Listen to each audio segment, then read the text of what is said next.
ठीक है। 6 चैप्टर करते हुए तुम्हें सिर्फ 4 बातें ध्यान रखनी। पहले बात कर लिया, पहली चीज क्या देखोगे आप यहाँ पे इंटरसेक्ट, दूसरा बाइसेक्ट, तीसरा क्या देखोगे लाइन सेगमेंट, और चौथा क्या देखोगे यहाँ पे according to the answer. Question देखो यहाँ पे फिर से AB and CD intersect at O, तो सबसे पहली प्रॉपर्टी कौन सी है इंटरसेक्ट। यहाँ लिखो यहाँ पे AB and CD intersect at O, ठीक है। क्या करें यहाँ पे AB और CD किस पे इंटरसेक्ट करें O पे। प्रॉपर्टी कौन सी होती है जब दो लाइन इंटरसेक्ट करती है या तो ये एंगल इसके इक्वल होगा या ये एंगल कंप्लीट एंगल इसके इक्वल होगा। तो याद ढंग से देखो कि हमारे पास ये एंगल यहाँ पे गिवन है और ये एंगल मुझे चाहिए, तो यहाँ प्रॉपर्टी कौन सी लगाऊंगा हमें AB and CD intersect at O वाली। और जब हमने प्रॉपर्टी लगाएंगे AB and CD intersect O, तो हमारे पास यहाँ पे दो वर्टिकली अपोजिट एंगल होते हैं, पहला लेफ्ट साइड वाला, दूसरा राइट साइड वाला। अब वो तुम्हारे पे डिपेंड करता है कौन सी यूज करोगे, लेफ्ट या राइट, ठीक है। तो मैं क्या यूज कर रहा हूं लेफ्ट वाली। एंगल AOC बराबर इसके एंगल BOD के, क्यों है वर्टिकली अपोजिट एंगल, ठीक है। तो यहां पे क्या हो गया एंगल AOC किसके इक्वल हो गया 40 डिग्री के, ठीक है। ठीक, दूसरा देखो यहाँ पे, अब मेरे पास क्या है AOC देखो यहाँ पे AOC ये रहा, AOC यहाँ पे, तो यहाँ पे क्या करते हैं angle AOC plus angle BOE बराबर किसके यहाँ पे 70 डिग्री। क्या कारण है गिवन, विदाउट रीजन यदि आप कुछ लिखोगे तो वह आपका गलत होगा, हमेशा क्या होगा गलत। तो आपको देखो पहले किसमें है AB एंड CD इंटरसेक्ट है वो, तो कौन सी प्रॉपर्टी वर्टिकली अपोजिट एंगल। आप पूरा लिख लो वर्टिकली अपोजिट एंगल, एंगल्स, ठीक है। समझ में नहीं है तो यहां पे आपका क्या आ गया 40 डिग्री आ गया। अब दिमाग लगाओ, तो पहला पॉइंट क्या था आपके पास BOE फाइंड करना, हाँ है ना। तो मैंने बताया था इंटरसेक्ट की प्रॉपर्टी करने के बाद क्या देखेंगे हम यहाँ पे आंसर देखो, यहाँ पे आंसर मुझे BOE है पर यहाँ पे BOE नहीं निकल रहा है, तो हम क्या इसमें आ गए गिवन पे, किसमें आ गए गिवन पे आ गए। गिवन मैंने AOC रख दिया 40 डिग्री प्लस BOE किसकी इक्वल है 70, तो BOE किसकी इक्वल होगी यहाँ पे 70 डिग्री माइनस 40 डिग्री, कितना डिग्री BOE किसके बराबर हो गया 30 डिग्री। अब दोबारा जगह यहाँ पे जैसे आपको BOE आ गया, अब दूसरा अब हम देखेंगे यहाँ पे पहला कौन सी प्रॉपर्टी इंटरसेक्टिंग होगी खत्म, दूसरी प्रॉपर्टी होगी कौन सी बाइसेक्टर। बाइसेक्टर हम कोई भी नहीं कर रहा है, कोई लाइन को किसी को भी ना एंगल को ना साइड को बाइसेक्ट कर रही है। तो लास्ट वाली लाइन कौन सी हमारे पास लाइन सेगमेंट की, कौन सी लाइन सेगमेंट दो है हमारे पास AB और CD। लाइनें तो बहुत है, यहाँ पे AO है OB है OC है OE है, पर लाइन सेगमेंट कौन है एक AB है और एक CD है। तो आप इसमें आए AB पे आ गए, तो यहाँ पे क्या लिखा आपने तेरे फोन करके AB is a line segment. जब AB हमारे पास लाइन सेगमेंट है तो एंगल कौन सा angle AOC plus angle COE plus angle EOB किसके बराबर है 180। अब देखो यहाँ पे क्योंकि तीनों लाइनों से मिलता है 180 है, तो ये क्या है लाइन और स्ट्रेट लाइन, ठीक है। एंगल्स ऑन स्ट्रेट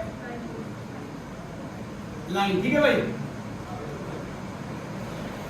अब AOC कितना है हमारे पास AOC प्लस BOE, देखो यहाँ पे ये रहा, इसका सम कितना है हमारे पास 70 प्लस एंगल COE बराबर 180, तो एंगल COE किसके बराबर हो गया 180 से 70 पर 110, ठीक है।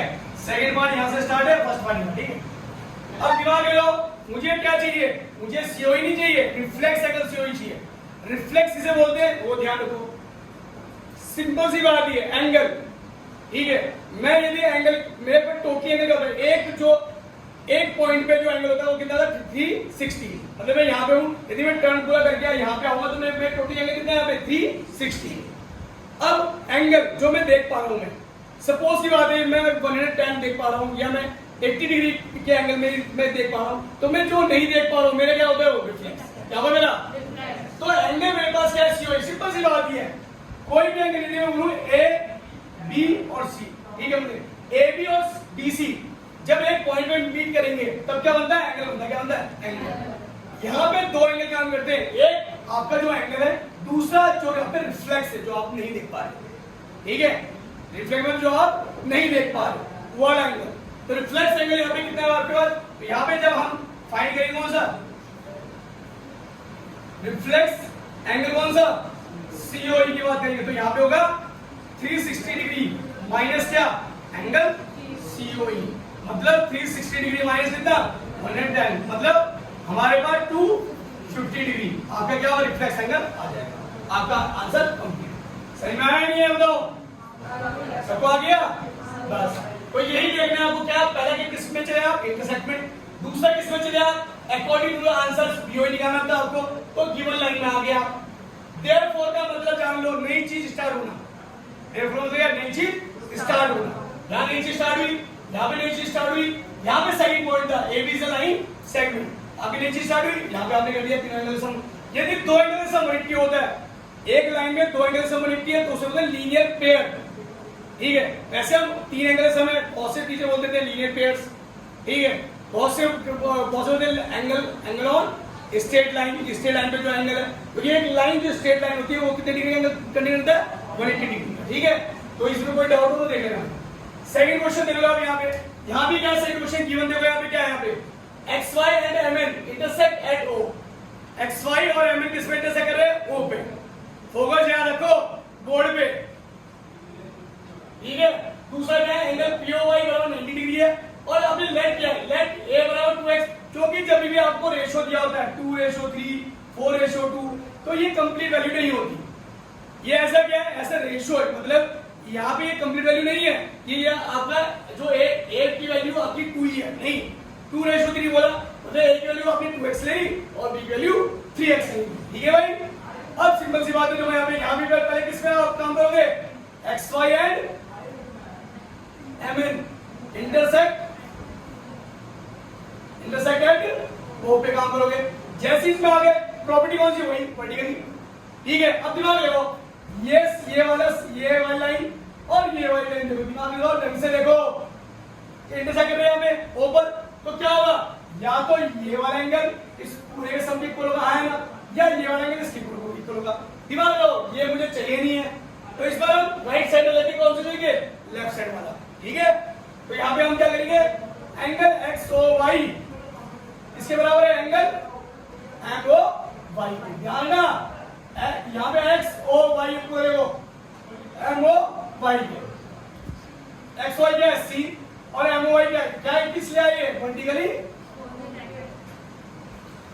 Opposite angle. ठीक है भाई, एंगल तो एंगल C, जो एंगल XOY किसके बराबर है? MOY के। XY की वैल्यू क्या है? C, और MOY की वैल्यू क्या है? XOM किसके बराबर है यहाँ पे? MOY के। तो XOY की वैल्यू कितनी है हमारे पास? C, और MOY की वैल्यू क्या है? A plus 90 degree. ठीक है भाई, तो यहाँ कर लो C बराबर क्या है यहाँ पे? A की वैल्यू क्या है? 2x प्लस 90 डिग्री, इक्वेशन 1, क्योंकि आप यहाँ सॉल्विंग कर सकते हैं। ठीक है, दूसरा किसका होगा? देयरफॉर देखो यहाँ पे किसे बताया था मैंने? पहले इंटरसेक्टिंग होगी। ठीक है, क्या यहाँ पे बाइसेक्टर है? नहीं है। गिवन में कुछ है? नहीं है। अब क्या देखोगे?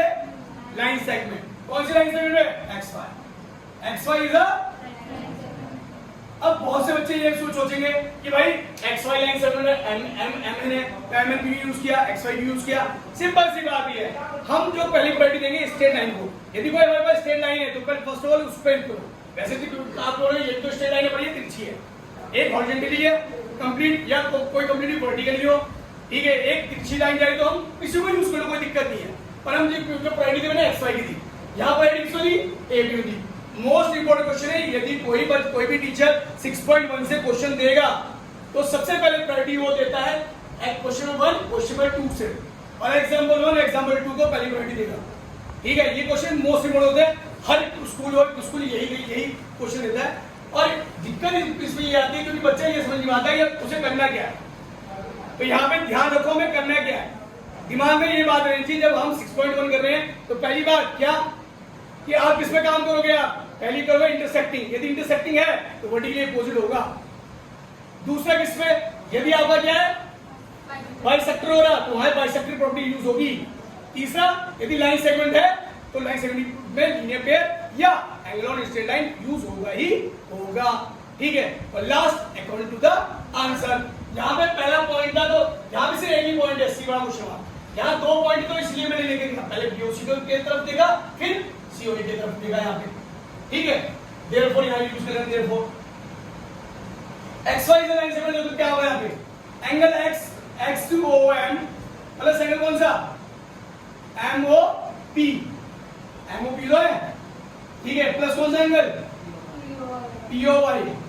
ठीक है, या हम सिंपली ये भी लिखते हैं MOY के साथ, MOY किस नाम है 180, तो यहाँ पे हम बोल देंगे इसको लीनियर। ठीक है भाई, जब हमें पता है कि MOY के अंदर दोनों चीज आ रही है तो MOY की तो कोई दिक्कत तो लीनियर टेल किया, तो XY कितना भाई P, MOY कितना है A प्लस 90 बराबर 180, कोई दिक्कत।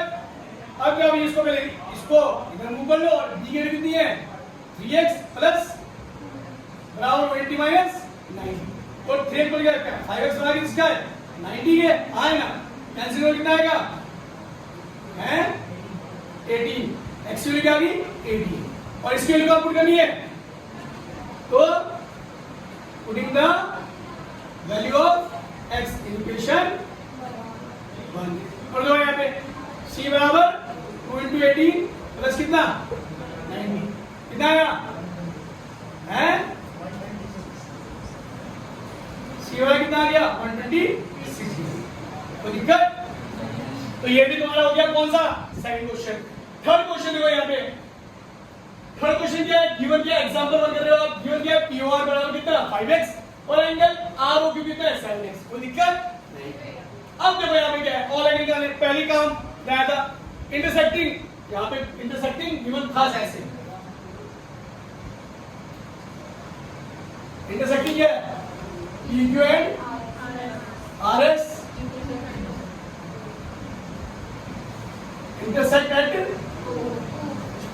ठीक है, तो यहाँ पे दिमाग लगाओ, सुनो यहाँ पे एग्जांपल वन है आपके पास PQ and RS intersect at O, let क्या कर लिया POR बराबर 5x और ROQ बराबर 7x। कोई दिक्कत, ऑल एंगल्स फाइंड करने सबसे पहला काम पता है आपको क्या, दो लाइन इंटरसेक्ट करनी ना, पहला पॉइंट निकालोगे PQ and RS intersect at O।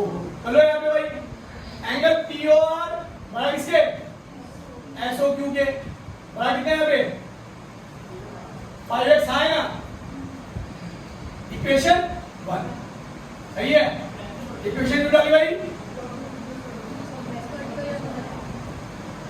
क्योंकि यहाँ पे आपके पास इक्वेशन 1 इसलिए डाली क्योंकि यहाँ पे आपको वैल्यू निकालनी है। ठीक है, वैल्यू दूसरा क्या कर दिया एंगल ROQ किसके बराबर किसके QS के बराबर किसके 7x, तो यहाँ पे आपके पास यहाँ वैल्यू नहीं है, आपको निकालना है। ठीक है, फिर दूसरा पॉइंट क्या लाइन सेगमेंट, दिमाग लगाओ कौन सी लाइन सेगमेंट आते हो यहाँ पे, अब आपके पास चॉइस है वही आप या तो PQ लो या RS लो, पर दिमाग लगाओ देखो RS में मेरे को ये एंगल है, चलो ये एंगल हो जाएगा कोई दिक्कत नहीं। ठीक है, तो आपकी इच्छा है, तो आपने क्या किया यहाँ पे, मैं तो यहाँ पे कर रहा हूँ PQ इज द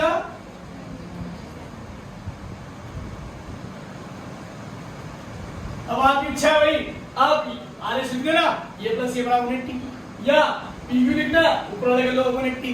ठीक है, पर ये आपने पहले पॉइंट में बोल ही दिया ये 5x तो ये भी क्या होगा और ये क्या होगा, ये तो आपने पहले ही बोल दिया, कोई दिक्कत तो है नहीं। अब आप बोलेंगे कि भैया यहाँ पे तो आपने एक ही पॉइंट ले लिया, ये ले ली या ये ले लेते हाँ है ना, पर यहाँ पे दो पॉइंट ले लिए तो इसलिए ले लिया मुझे सारे एंगल निकालने हैं, सारे एंगल निकालने हैं। ठीक है, यहाँ तो मुझे क्या था दिमाग ले मुझे एंगल पता करना था, इसलिए ये लगाया, नीचे वाला एंगल मुझे पता ही नहीं करना था, यहाँ पे क्या था मुझे ये वाला एंगल पता करना था, ये लगाया, मुझे नीचे वाला एंगल पता करना नहीं था, पर यहाँ पे दोनों करने हैं, ये वाला भी और ये वाला भी, बोला ना फाइंड ऑल एंगल्स, इसलिए वर्टिकली में दोनों तरफ लगाते हैं। ठीक है, सही है, फिर तो हम एक ही साइड लगाते हैं, चाहे लेफ्ट चाहे राइट। सही है, अब दिमाग लगाओ यहाँ पे लाइन सेगमेंट है तो क्या करते हैं यहाँ पे एंगल POR जैसे देखो एंगल POS प्लस कौन सा एंगल SOQ बराबर 180। आप ये प्लस ये कर लो या ये प्लस ये कर लो, कोई दिक्कत नहीं है। क्या ये लीनियर ब्रेक जो है ये दो एंगल सम है, ठीक है। अब क्या एंगल पीओएस कितना है यहाँ पे 7x, ये बराबर 180, कितना आ गया बराबर 180। अब x बराबर कर लो भाई कैंसिल, यहाँ पे कितना आ गया 50 आ गया, x बराबर 50। जैसे ही x बराबर 50 आया तो फ्रॉम इक्वेशन 1 एंड, समझ में आ रहा सबको, ठीक है। प्रॉपर्टी कितने पॉइंट है, 1 पॉइंट और 2 पॉइंट। पहला पॉइंट कौन सा इंटरसेक्ट, दूसरा पॉइंट कौन सा लाइन सेगमेंट। पहला पॉइंट कौन सा इंटरसेक्ट, दूसरा पॉइंट कौन सा, पहला पॉइंट कौन सा इंटरसेक्ट, दूसरा पॉइंट भी इसी में ही करना था, तो क्या क्या अकॉर्डिंग टू द आंसर ये में आगे। फिर यहाँ पे ऐसी, यहाँ पे दूसरे में क्या लाइन सेगमेंट, फिर उसके बाद अकॉर्डिंग टू द आंसर, ठीक है। अब देखो यहाँ पे ट्रायंगल क्या आ गया, पीओआर ट्रायंगल एसओक्यू बड़ा किसके आ गया 5 into 15, कितना आ गया भाई, देखो यहाँ पे मल्टीप्लाई करके 75 भी।